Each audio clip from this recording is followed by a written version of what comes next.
So let's get started. On your paper from Friday, two problems that were tricky. One was completing the square. The other was this one, the algebraic fraction, right? Oh yeah. So the thing that makes these easy, is it's just finding a common denominator, and you have to like break it apart into separate problems. So like, don't look at the whole thing. Look at just this part right here first. There's four problems. There's 1, 2, 3, 4. They're all really similar, but it's like four things all in one problem. So you got to do one at a time. You need to know how with the order of operations you have to do parentheses first and all that. You can't do it all at once. Same here. It's just order of operations. This is in a group, and it's subtracting. So in order to subtract one fraction from another, you have to have a common denominator, right? So I'm gonna use Felipe's favorite color here. There we go. Whoa. Is that okay? That's how you would do that one, right? Because then that would give you a denominator of 4x. So I'm going to write that, how about just right here underneath? Is this okay? 3x minus 8. I'm going to put it over one thing, one fraction together. Is that okay for you guys? So I took this thing right here that I circled in yellow, and I wrote it right there after getting a common denominator. Right? You okay with that, Jackie? Yeah. Okay. So look, they're all the same except the signs are different. This one's a addition, that was subtraction. Do you see how they're all the same? So I'm going to do the exact same thing for all of them, but I have to be very, very careful that I put everything where it belongs. So like this one right here, when I multiply by x over x and 4 over 4, I get 3x plus 8 over 4x. Is that good? Yeah? Okay. The same thing happens over here and over here. So let's see here. Can I just go ahead and write it like this now? Is that okay? Now, while you're taking notes, oops, that's 8. While you're taking notes, you probably should write down more than what I wrote down. You should probably write down why I circled this. Because when you study, those are the things you got to think about. You got to think about how to break this problem apart into smaller pieces so that it's easy.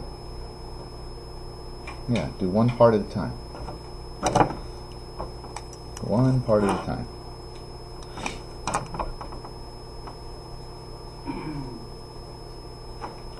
And it's all about common denominators.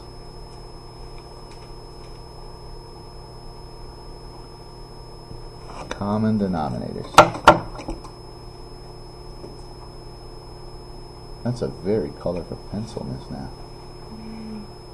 What color would that be? Pink. Whoa. You could read that ink when your notebook's closed. That's cool. Alright, Michelle, we're doing good so far? Now, next thing you got to take a look at right here, George, is do you see, like, look at this part right here. Just look at that half. Do you see how this is being divided by this? Do you see what I'm saying? Are you sure, George? You sure? You follow me? You see, I'm going to highlight like this part is dividing into that part, right? So the way you divide is how? Multiply by the reciprocal, right? So you got to take this part I highlighted and you got to flip it over and you got to multiply. So the numerator stays the same, 3x minus 8 divided by 4x, then times 4x, 3x plus 8. Whoa. So this whole thing came from that. Yeah? Did I do anything people don't understand yet? Yes. Wait, what, a who? Yes. I could hear the first part of what you said. She doesn't get it. I divided by the this divided by that. The way you divide by this is you multiply by the reciprocal. You see how it's flipped over? Oh, okay. Yes. Yeah. Cool. It's just because it looks similar. Now we're going to do the same thing right here. Numerator divided by the denominator, so you multiply by the reciprocal. So this part stays exactly the same. Right? So that part stayed the same, right? Exactly the same. And then we're going to multiply by the reciprocal, so we're going to flip that over.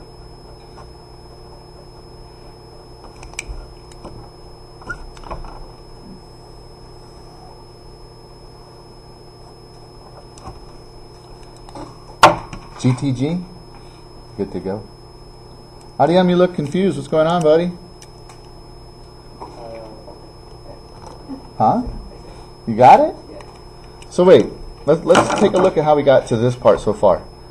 We got a common denominator for each of these four groups. They're grouped together by these fractions right here, right? So we got a common denominator and put it together. Common denominator, right? All four places. And then we did the division, because it's the numerator divided by the denominator. And the way you do that is you multiply by the reciprocal. So we took the denominator and wrote its reciprocal, right? And then you just reduce. It's like a Disney moment right here, Danny, look. Whoa. Whoa. These problems are always set up so that they work out kind of nice and neat. They might look kind of ugly and scary at the beginning, but they just always work out like that. You see that, Monse? So number one, you got to be patient and confident. I mean, you're probably going to make a little mistake along the way, but if you're patient and confident, you're probably going to find it and fix it. It's not a big deal. You'll find it and fix it if you leave yourself space. You can't try to cram these in a little tiny place. Use a lot of paper. Yes, Lauren? No. That was just homework assignment. So, this here, right here, right? This here, that's 3x minus 8 over 3x plus 8 plus 3x plus 8 over 3x minus 8. So Alexis, right? Common denominator again, right? If we're adding, and the denominators are different. 1 second, Lauren. So we have to multiply this side by 3x minus 8 over 3x minus 8, right? And this side over here, 3x plus 8 over 3x plus 8. That's what we have to multiply by. Felipe, we're good? Yeah? Alright. So, our denominator, I'm going to go ahead and, I'm running out of room to go down the page, so I'm going to go across. The denominator, do you see how these are the same? You don't need to multiply the denominator out. Almost never ever in any math does it make much sense to multiply the denominator together. Most of the time you're going to want it factored, so just leave it factored. Now the numerator, you do need that. So here's what I'm going to do. Do you see how this times this would be 9x squared? The outside is 24 and the inside is 24. That makes a negative 48 plus 64. You see how I got that number right there? That's these two together. Remember? A binomial times a binomial. And that was from like way back in like April. And now it's what? August? Are we good with that though? And when we do these two together, it's 9x squared plus, because look, it's going to be 24 plus 24, so plus 48x plus 64. And those two are adding, right? Yeah? So after distributing, you have to combine like terms like all the time. Right, Jesus? So 9x and 9x is 18. Well, that kind of came out weird. 18 x squared, and then look, that is the opposite of that. Those make 0 plus 128.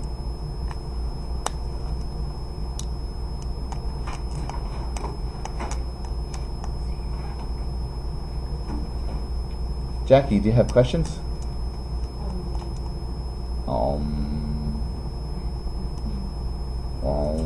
Why is it flashing like that? It's just the light. Yeah. So Lauren, what's your question? So you don't have to multiply the denominator? Nope. You don't need to multiply the denominator. In fact, it's extra work and you might mess it up. It doesn't help you, so just don't do it. Yes, sir. Can you simplify the numerator even more? What do you mean by simplify? You mean like factor it? Yeah. Yeah, you could. You could factor it. I don't know. You could take out a 3. Could you take out a 9? I don't know if you could take out a 9. Okay. No, just 3. So it wouldn't really do much good. Sometimes you need to check though. So I'm glad you asked. So Alexis wants to know, should we factor this? You can. Sometimes you really should. You should at least think about it. And you should see if there's a factor of here that would reduce with the denominator. So when you look at this one, you can only take out a 3. And you're left with 9x squared plus 40, what, 6? No, you can't do that either. You can't take out anything. Just a 2. Just a 2. So nothing reduces, so you're done. All right. Good to go? Preguntas? You sure? Okay. We're going to do the completing the square one then. You ready?